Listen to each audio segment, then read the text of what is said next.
Hi guys, it's Samantha and I am back today with another recommendation roulette video. So I started this video series last week and basically the premise is I have my hat, I have a ton of titles that I absolutely love, and I choose 3 of these titles out each week and I recommend them to you, tell you why I liked them, a little bit of what they're about, why you should read them, etc. Basically, it's a recommendation video with a twist. I think about changing the title of this series because roulette doesn't really work because I don't have a wheel, but you know what? I'm just gonna go with it. I kind of like it, so we're just gonna roll with it. Let us get started. I have all of my titles here in this Red Sox hat, and I will pull out the first one.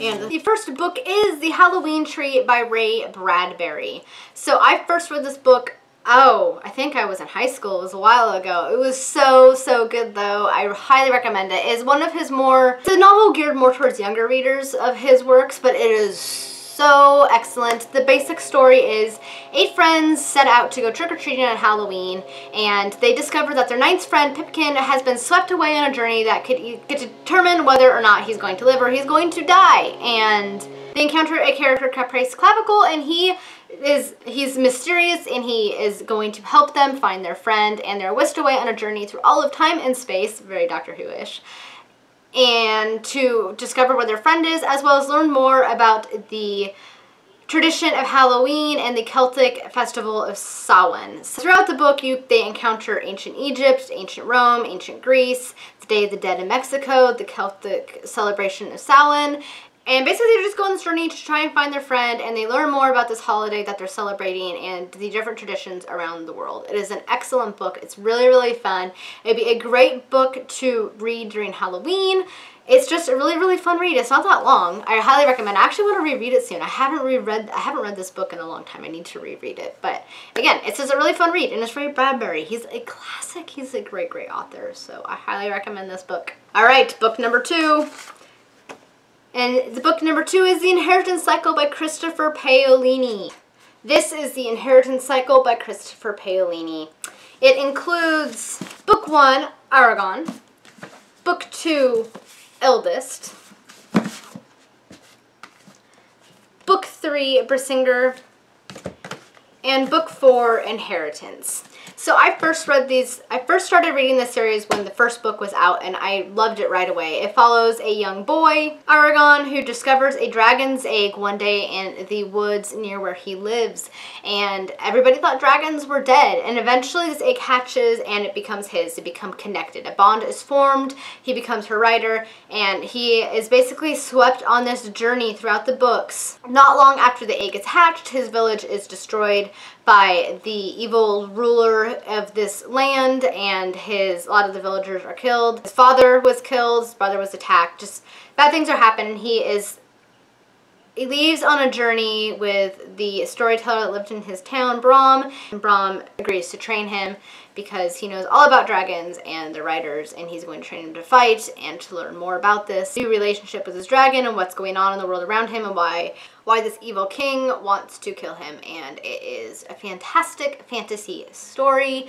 There's a lot of surprising twists and turns in this book series, and I was not disappointed when I read it. I know it's gotten a little bit more popular on Booktube and it gets mixed reviews, but I think a lot of people forget that when Christopher Paolini first wrote this series, he was only 15 years old, and it was published when he was 15. That was how old he was when he wrote this one. And for a 15-year-old, it's really good. I mean, I can't write like that even now, and I'm 26, and I was quite impressed. And I think a lot of people might forget that when they read the book series. And they definitely get better as the books go on. His writing definitely improves, and he gets a lot better in his storytelling and his narration and his writing style. But for a 15-year-old, that was pretty dang impressive. I mean, it's really good, in my opinion.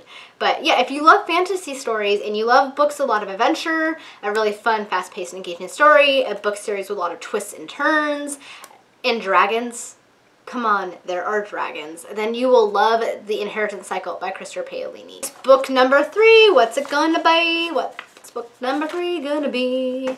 It is Shirley by Charlotte Bronte. Shirley is the second novel published by Charlotte Bronte after Jane Eyre. It is an excellent, excellent book. The book sort of discusses the fallout of the Industrial Depression that was caused by the Napoleonic Wars and the War of 1812 in Yorkshire, England. So there's a lot, it discusses a lot about unions and poverty and the Industrial Revolution, but there's also a distinct love story, and the story is centered around Caroline, who is in love with the local mill owner, Robert, but Robert is known for being rather ruthless and a little bit cold to Caroline, but she loves him anyway. And pretty soon in the book, a young landowning heiress, Shirley, arrives in this town, and she kind of takes the town off its feet. She's very independent, strong-willed, befriends Caroline, and together they just kind of create a bond, and they grow in friendship with each other. And I think Shirley ends up teaching Caroline a lot of things about life, sort of helps to give her some of her strength.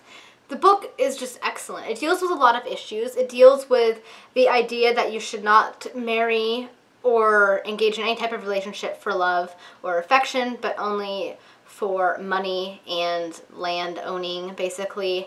It deals with basically the fallout from the Industrial Revolution and the poverty it caused for those who relied upon their skills being used instead of machines. It deals with the concept of poverty and helping those with poverty. It just deals with a lot of things, but it's a really, really great book. The ending is wonderful. The romance, it's sweet. There's also a little bit of suspense in there, and it gets a little bit dark in the middle, but Charlotte Bronte lost 3 of her siblings while she was writing this book, so I think that is where some of the darkness comes from.